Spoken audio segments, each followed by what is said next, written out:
I'm going home to my parents. Does anyone actually say this line? Until a short while ago, I thought so too. But I have already put up with enough to make these words sound like they're not enough.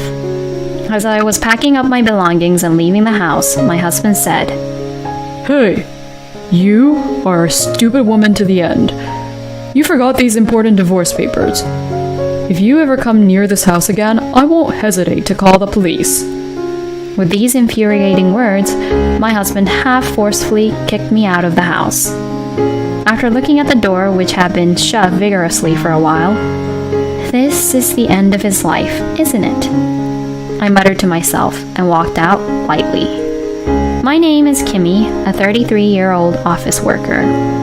I have been married for 3 years to my husband Dylan, whom I met through a friend.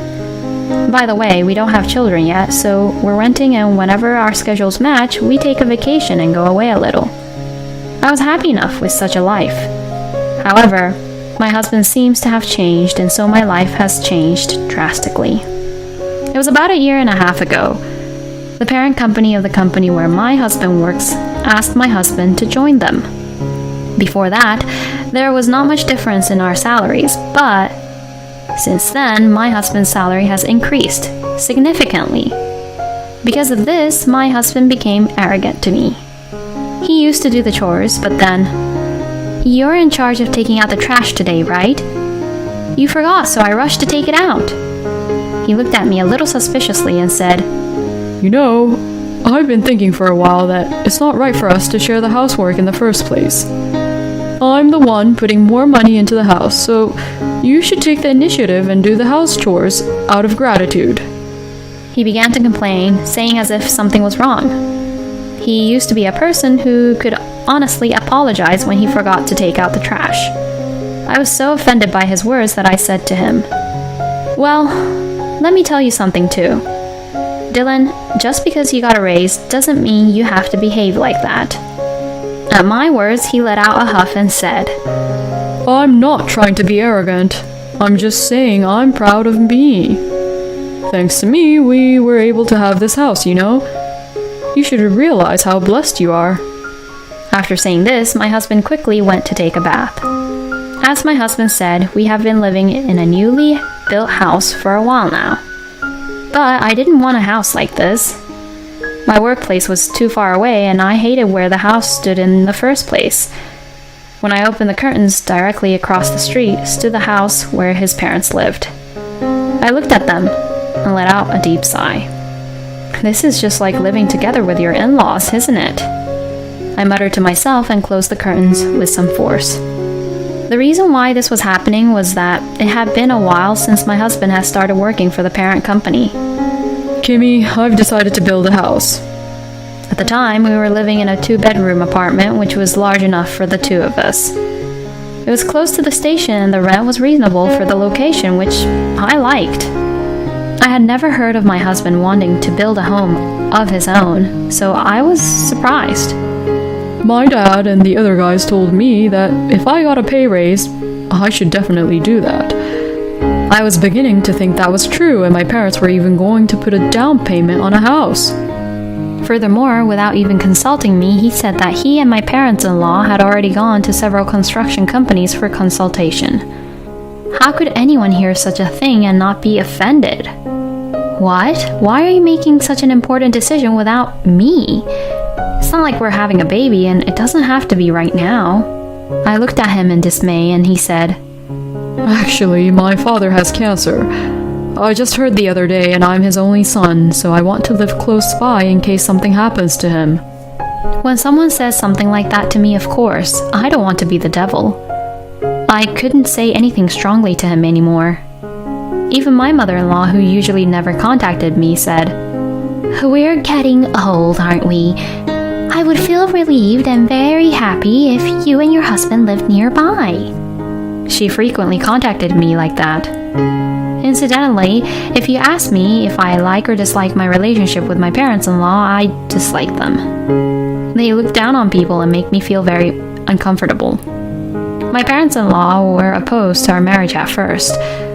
The reason was my family structure. My mother was a very toxic person, and I don't have a single good memory of her that I want to recall. After the divorce, I lived with my father, but my parents-in-law did not like that. Whatever your reasons were, you grew up with a single father, didn't you? If you have children in the future, will you be able to take care of them as a mother? My mother-in-law said this to me when we first met. At that time, my husband still has some common sense. He even told me that if I got scolded by my mother-in-law too much, we would cut off ties with her. However, when I mentioned the name of the company I worked for, her attitude changed completely. I work for a company that is not a major corporation but is well known locally. Perhaps because of this, I was paid about the same salary as my husband. I was quite disgusted by this attitude of my parents-in-law. But after that, they never nagged me about it. Still, when I visited my in-laws, "Kimmy, I know you have a hard job, but isn't it time you started thinking about having children? You are over 30 years old, and when I was your age, I was doing my best to raise my kid." It was quite stressful because she would talk forever about things that I had trouble replying to.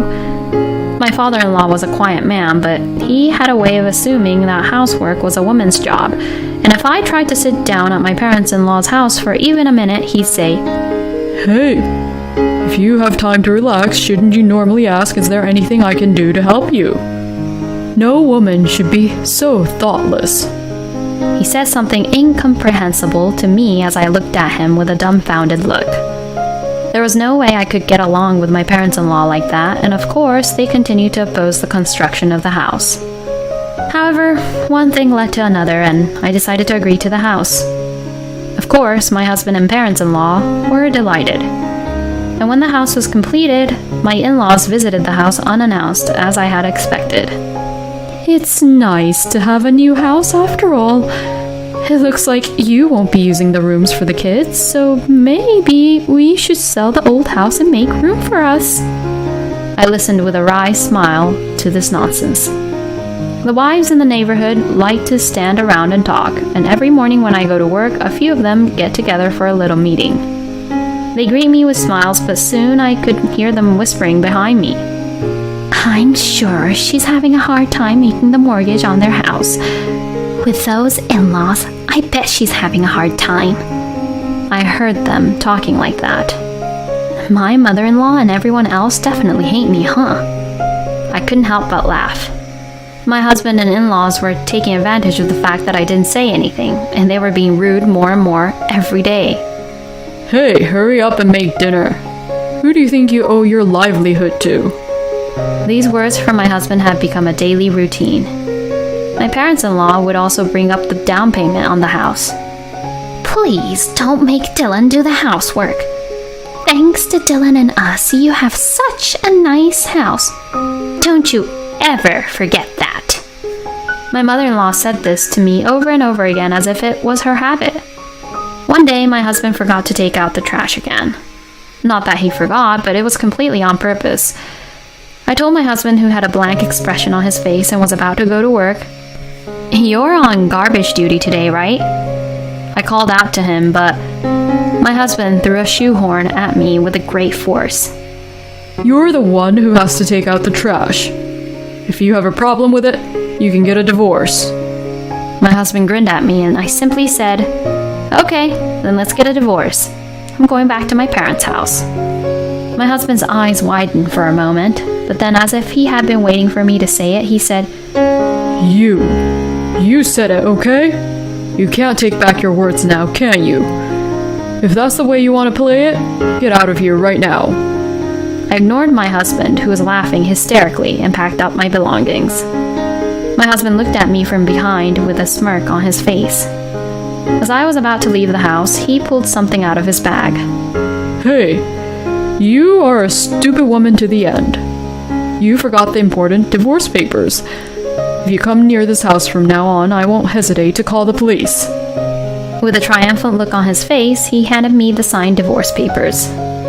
Wow, you are very well prepared. And you look so happy. It's as if you've been waiting for this moment for a long time. My husband's words made me frown a little, and he half forcefully kicked me out of the house. The door slammed shut behind him, and I looked at it for a moment. This is the end of his life, huh? I muttered to myself and walked out lightly. It was about a month later, I returned to my parents' house and spent peaceful time with my father. One holiday morning, however, the intercom rang. I checked the monitor. "Dad, they're here." At my words, my father strode to the front door. What do they want? So it's Dylan and his father and mother. Please come in. We don't want to stand around talking. The three of them stared at my father as he coldly told them to do so. When they entered the room and saw me, Kimmy! You've got to be kidding me. Dylan yelled at me. I responded, "What are you talking about?" "Oh, maybe that thing has arrived by now?" "Well, you've done things that were way out of character, you know. It's not worth it if you don't at least pay me." He must have received the certified letter from me.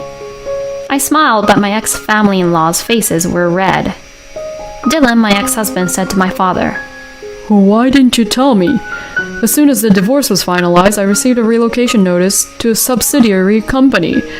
My salary would go down considerably, and when I protested to my boss, your name came up. Don't you think it's very unprofessional to demote me for personal reasons out of your love for your daughter?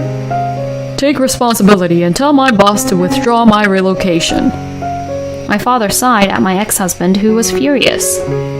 You say that you are feeling held back because of your salary. Kimmy consulted with me about it before, you know. I thought a higher salary would boost your confidence, so it was I who introduced you to your boss. I kept quiet about it because I thought it would hurt your petty pride. I still regret it, because instead of building your self-confidence, you only became a monster. As my father had said, my ex-husband thought he was hired for his abilities, but it's actually not quite true. It was because of my father's verbal support. My father and my ex-husband's boss had been friends for many years, and when my father put in a word for him, the boss agreed to help. The fact that my ex-husband was approached by his boss, who had a high position in the company, seemed to have given him a lot of confidence. However, his confidence took a turn for the worse, and he became overbearing at work as well. Even without my divorce, it was only a matter of time before he was transferred. He's a very loyal guy, so he was very concerned about me and my daughter. He was having a hard time getting rid of you. When I told him about my daughter's divorce, he was relieved. I feel deeply sorry that I introduced someone like you to him. When my ex-husband found out that I had actually introduced him to my father, he called me like crazy, but of course, I ignored all of them. I guess he got enough of me not answering his phone calls and thus came to protest in person. Of course, that's not all. My ex-mother-in-law was shaking and trembling. It said, compensation for emotional distress. Who do you think you are? You're overreacting. We will never pay you. I said to my ex-mother-in-law, who was ranting at me, It's not up to you to decide. If you have a problem with us, you should get a lawyer. You were intending to sell your old house and move in with us anyway, right? Why don't you pay me with that money? You even lied to me about having cancer so you could build that house for Lisa, didn't you? They were smiling at me, but now my in-laws' faces turned pale. I had always wanted to see that on your faces, you know. Did you think I didn't notice anything? Don't underestimate me. When my ex-husband started saying he wanted to build a house, I felt a certain discomfort. My ex-husband, who until then had been indifferent about his appearance, suddenly became fashionable. I immediately had an intuition, and of course suspected him of cheating on me. I don't want to build a house where there are strange people in the neighborhood. That's why I've always been okay with renting. Now his words had become reality. Suddenly he started saying he wanted to build a house despite not wanting to previously. It's like he's asking me to doubt him. Around the same time, I started getting likes on my social media account from a woman I didn't know. This woman, she only likes the pictures with Dylan in them. Feeling creeped out, I peeked into that person's social media account. I found that it was filled with photos of her with someone who appeared to be her boyfriend, although his back was turned to the camera. But no matter how I looked at them, the other person was my ex-husband. She wrote things like, "I hope he leaves his wife soon. He was going to build a house for me," and all sorts of stuff that she fantasized about. The fact that she approached me suggests that she deliberately wanted to show me her social media account. I decided to fight looking at the social media account of this rather provocative woman named Lisa. "I heard you got remarried. Congratulations." "Oh, I see you're not with Lisa today, are you? Maybe she ran away." Even though she was the one who started the fight with me. But it's no use running away. I did some research and it turns out that Lisa, the woman with whom he had an affair, is a childhood friend of my ex-husband's. And she seems to be very close to my ex-mother-in-law, who had wanted her to marry my ex-husband for a long time. When Lisa, the cheating partner, quit her job and came back to her hometown, the two of them met up again for the first time in a long time. Lisa seemed quite taken with my ex-husband when she found out where he worked, and it turned out that she had been aggressively approaching him even though she knew he was married. It seems that Lisa was actually my ex-husband's first love, and the two of them quickly got in an affair. At that time, she still had her parents, and my ex-husband thought about quitting many times. He couldn't handle his problems, so what did he do? He talked to his parents, and his mother said, It's easy. Divorce Kimmy and marry Lisa. Of course, I'm against such a workaholic woman. "She's not even pretty." But you're thinking that if she finds out, you'll have to pay alimony and all that, won't you? So, in that case... The result of their discussion was a plan to treat me excessively harshly and kick me out of the house. I can't believe that she was crazy enough to cooperate with her son instead of scolding him. I laughed at him because he seemed to really think that if I left the house voluntarily, alimony would be irrelevant.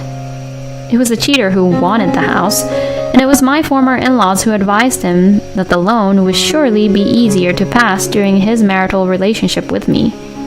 Because if I kept living with them, they could always pick on me to get rid of me. I kept the recording of their outbursts in order to get a favorable divorce, which turned to be quite a lot. When it was time to get the divorce out of the way, I was told to leave, so I just left. I couldn't tell Lisa that I might be transferred, so I registered without telling her. But then she found out somehow, and so... Come on, help me out. The mortgage, the alimony. There's no way I can pay them on my own salary. My ex-husband started crying pitifully. I looked at him with cold eyes. "What are you talking about? We are strangers now." I was quite hurt, and you said a lot of terrible words to me. I still cry when I listen to the recording. "Please pay me the alimony. Of course, I won't reduce it." As I stared at the three of them, my ex-mother-in-law said to me, Don't you have any humanity in you at all? Dylan is apologizing to you and you act like a big shot. That's why I didn't want him to be married to a woman who was raised by a single father. At this, I got furious. "You think you can just say whatever you want?" My father would force himself to go to work, even when he wasn't feeling well, and yet he always smiled so that I wouldn't worry. You don't know anything.